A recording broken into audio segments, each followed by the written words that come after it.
14তম নিবন্ধনের একটি প্রশ্নের সমাধান। এখানে বলা হয়েছে যে 2 ভিত্তিক লগ 8 এর মান কত। তাহলে আমাদের এখানে ভিত্তি দেওয়া আছে 2 আর এখানে পাওয়ার দেওয়া আছে আমাদের 8। আমাদের এই পাওয়ারকে ভেঙে এই 2 মতো করে বানাতে হবে। তো আমরা এটাকে এভাবে লিখব যে লগ 2। আমরা কিন্তু জানি 2 গুণন 2 গুণন 2 মানে হচ্ছে আমাদের 8। তাহলে আমরা বলতে পারি যে 2 আমাদের আছে 3 বার, তার মানে 2 টু দি পাওয়ার 3।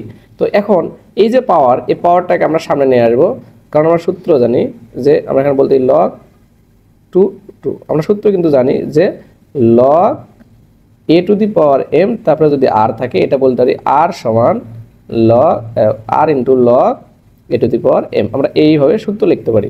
এরপরে কাজটা হলো আমরা বলতে 3 ইন্টু, যেহেতু আমাদের বেস এবং পাওয়ার মিলছে তাহলে এটা সমান 1, কারণ আমরা সূত্র জানি যে log a to the power a সমান 1। তাহলে 3 যদি আমরা 1 গুণ করি তাহলে 3 গুণন 1 মানে 3। এটা হচ্ছে আমাদের অ্যান্সার।